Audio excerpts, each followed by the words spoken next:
He's Ohio Governor John Kasich. He used to be the House budget chief. He knows the inner workings of our budgets probably better than anyone. He has single-handedly turned his state around, and right now he's the most popular he's ever been there. But lately now he's ticking off a lot of folks, which is why we always love having him on. Governor, let me ask you first about, I meant that in the sincere praise. What do you make, Governor, of this? Of these markets, and they're fearing, Ben Bernanke's going to take the punch bowl away. What do you make of that? Well, look, Neil, we're having the most anemic recovery after a great recession since World War II. And I talked to a lot of CEOs, and it's caused a lot by uncertainty. I mean, we know there's a lot of money on the sidelines, but people are unwilling to invest. I mean, one of the big overhangs, of course, is how's the health care law going to affect me? And then you have brokers out there that are, saying the sky's going to fall, and it may be falling on some.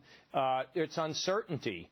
Okay, now they're talking about tax reform, and the president says he wants to raise taxes. I mean, all these things get people who want to invest very nervous, the companies that want to invest, and so they're holding on to their resources, and that's why we're not seeing the kind of recovery that we need.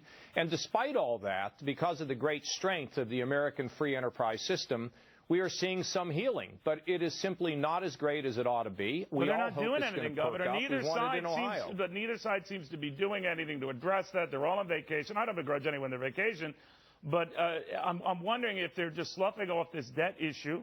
I wonder if that's among the noisy issues that's rattling folks, that's not being addressed. You say it should, and you say that we should make this a matter of a constitutional amendment, balance this thing, get it fixed, do it now. We should. Look, Neil, first of all, I was a sponsor of it when I was a very young legislator. Then I became the Budget Committee chairman for a while and developed a great team of people around me, and we actually got the budget balanced, and we started paying down debt. But once a team of us left, everything went south, and they just started spending again.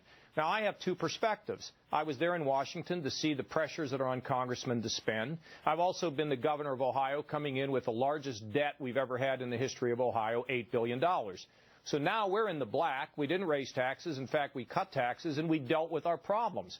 I am convinced that this Congress is not going to get there unless there's some cataclysmic event. And if that happens, the collateral damage is going to affect people who don't have a lot of power, people who are caught in the middle. And so I believe that we in Ohio want to reignite the issue to force the Congress to pass a balanced budget amendment so we can do something that makes perfect sense. But they never do. But, Governor, they never do. When you were here and back in your budget days, they talk a good game. Ronald Reagan wanted, many have wanted, you wanted it, but they never do. Neil, we balanced the budget when I was there. The 97 budget agreement not only led to a balanced budget, but it led to trillions in surpluses. I know what happened. But Congress, in the appetite to force the issue in the Constitution, do you think that exists today? I think that the states, let me tell you something. We get 34 states, the Congress will pass something because they don't want to see a constitutional convention. If 34 states can get there and say we need a federally balanced budget and we want it in our Constitution, something will happen, Neil. I absolutely believe that's true. So why now? Because I'm just sort of fed up with it, just like you are. Yeah. I am fed up with the fact that they can't control their spending habits, and it's both parties. Yeah, it's an inability to tell. No, they cannot get a handle on this. But Governor, let me ask a little bit about you, because you have sent a message that is both impressed and rattled both parties. Many impressed with how you turned the budget around.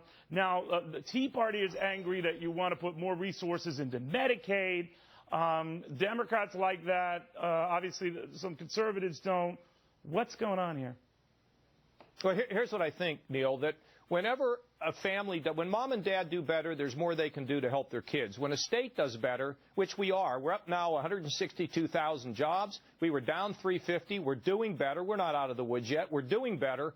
I believe when you do better, you need to reach out to people who live in the shadows and give them a bridge so that they can participate in the economic promise of America, so that they can have their hopes and dreams. And so we do want to have some discipline on the side of people who depend on the government, but we also have to help them to come across that bridge so they can join in the American system as well. That's why we need economic growth in this country. That's why we need a flexible K-12 education system to answer kids' passions rather than have them drop out of school.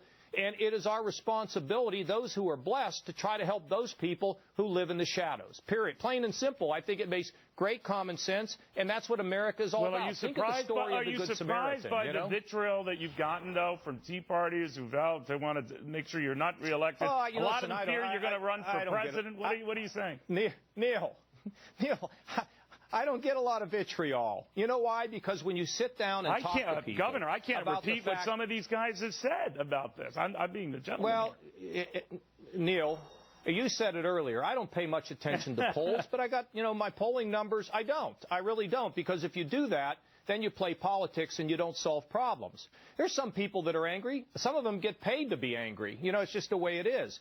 But the average person out there, the normal person who's working and who's blessed, who has a job, who's doing well, it is instinctive to them to help somebody who's not doing as well, to pull them up. Because if we don't, we're going to continue to have a divided country. That is not right. And let me one last thing, Neil. Very quickly. At the end of the day, when you have blessings, when you get your blessings, at the end of the day, when you meet the Maker, He will ask you what you do for those who have less. I intend to have a good answer.